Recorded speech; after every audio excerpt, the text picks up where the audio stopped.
തൽബീന. പ്രവാചകന്റെ കാലം മുതൽ നോമ്പുകാരന്റെ മനസ്സിനും ശരീരത്തിനും ഉന്മേഷത്തിനായി നിർദ്ദേശിക്കപ്പെട്ട ഒരു ഭക്ഷണമാണിത്. ഇന്നത്തെ ഇഫ്താർ കിച്ചണിൽ ഇതാവട്ടെ. Shahi Foods and Spices presents Iftar Kitchen, an initiative by Gulf Madimum and Me Friend.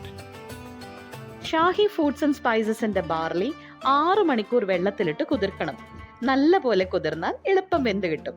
ഉപ്പോ പഞ്ചസാരയോ ഒന്നും ചേർക്കാതെ പാലൊഴിച്ച് നല്ല പോലെ വേവിച്ചെടുക്കണം. ഇനി ഈത്തപ്പഴവും നട്ട്സും തേനും ചേർത്ത് വിളമ്പാം.